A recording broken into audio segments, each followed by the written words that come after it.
Facebook stock has dropped over 25% after reporting negative user growth for the first time. And not only $10 billion or maybe even $12 billion lost a year on their AR, VR headsets and project, but also a $10 billion decrease in projected 2022 revenue thanks to Apple's privacy features. I guess we got to go to you first, Chamath. PayPal dropped 25% too.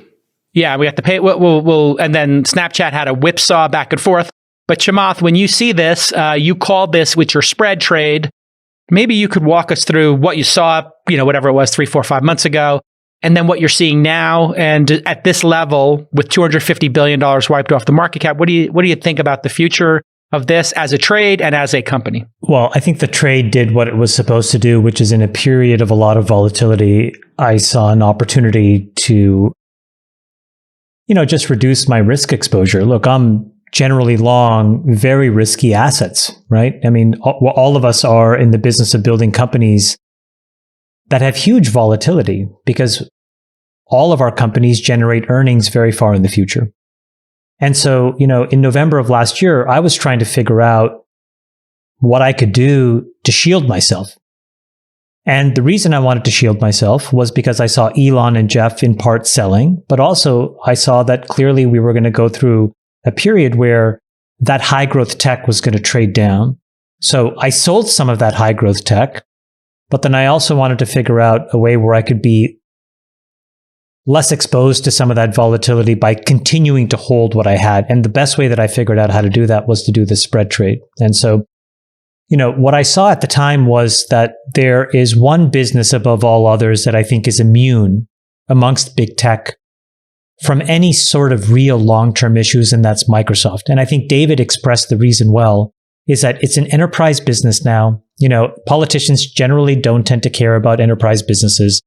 They have enormous longitudinal growth in front of them, and they're able to do things on the margins, specifically around M&A, to keep building their business with very little oversight. And we saw this because they had the courage to do this Activision deal, just a few weeks ago.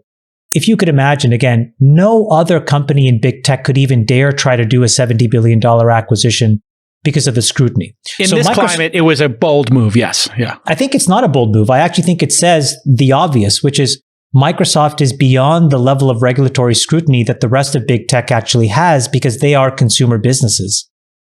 The second safest company is Google.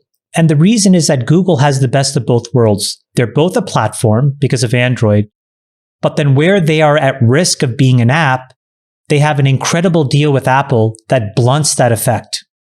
And so when Apple talks about all their push to privacy, you still have this very specific relationship. And Facebook called it out in their earnings release. They said, we believe that Google has preferential treatment relative to the rest of the internet in that Apple deal because they pay Apple $15 or $20 billion a year. And for people who don't know, that's for search. The default search on your iPhone goes to Google. Google pays $15 billion to Apple. Right. And the accusation, explain the accusation there of why that would give them preferential, in case people don't connect. Well, if you're paying somebody $15 or $20 billion a year, they're less likely to do bad things to you. They may do bad things to other people, but they're not going to do as many bad things to you. Did you believe that?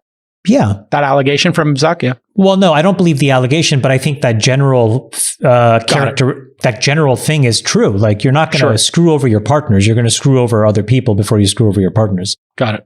Whether this applies here, it'll have to be borne out in some kind of lawsuit or state AGs or blah, blah, blah. But anyways, I think the point is that every other company has a lot more headwinds than Microsoft and Google in big tech. And then the third thing was a market observation from Gavin Baker, which I thought was incredibly brilliant. And what he said was, when you see a drawdown, meaning when the markets go down, it'll affect high growth tech first. It ended up touching a bunch of other areas second, like biotech. But he said this key thing, which is big tech will be the last to crack, but when they do, they are going to get shot. And so I spent a bunch of time just trying to figure out, when big tech gets cracked, who's going to get cracked the hardest? And I just kind of wanted to create a spread between those who were the most inoculated to those that were the most at risk. As it turned out, Netflix puked it up. Facebook puked it up. Amazon actually got really crushed, even though this past day they had a pretty decent rally because of their earnings, but they really got crushed. So in any event, the trade is what the trade is. The bigger thing is what is going on at Facebook. And I think what you see are three really important headwinds that Facebook called out explicitly. One is that when they talked about usage kind of flattening and starting to decay, what they're really talking about is TikTok. And I think what we learned is that TikTok is an enormous threat and a huge competitive force now in the consumer social app ecosystem.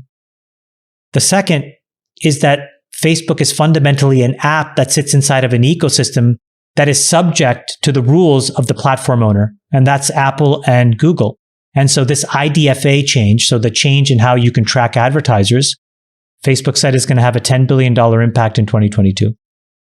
And then the third thing, which was more implicit, is in order for them to grow, if you can't grow organically, the only other way to grow is inorganically. And unfortunately, as we're seeing, the regulatory focus on this company is really enormous.